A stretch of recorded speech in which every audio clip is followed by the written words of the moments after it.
台湾有6成的侪岁人因为喙齿无好，胃口嘛受到影响。国健署是请营养师来教大家安怎来处理材料，互偌大人会当食的类，会当食好营养，食好有元气。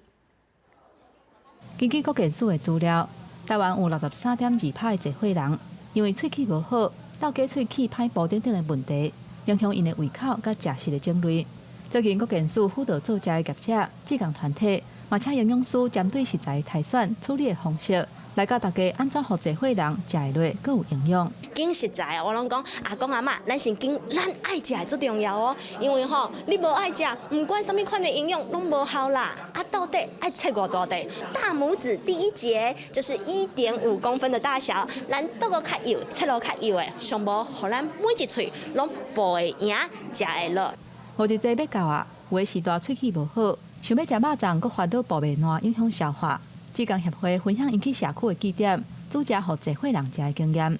营养师嘛教大家处理肉，互肉食落较软的撇步。以前袂晓的时阵，拢用青的一直炒炒较熟时阵，就电空空老岁仔就食无法的安尼。假使是要家己包肉粽的阿公阿嬷，偷偷甲恁讲一个撇步，用咱的往来的汁，先去甲咱的肉生较软的，较起落包咱的肉粽。安尼咱的五花肉啊，也是不管是肥的、精的，拢会应该因为这个撇步啊，稍微把它软化，让它整体的质地是比较软嫩的。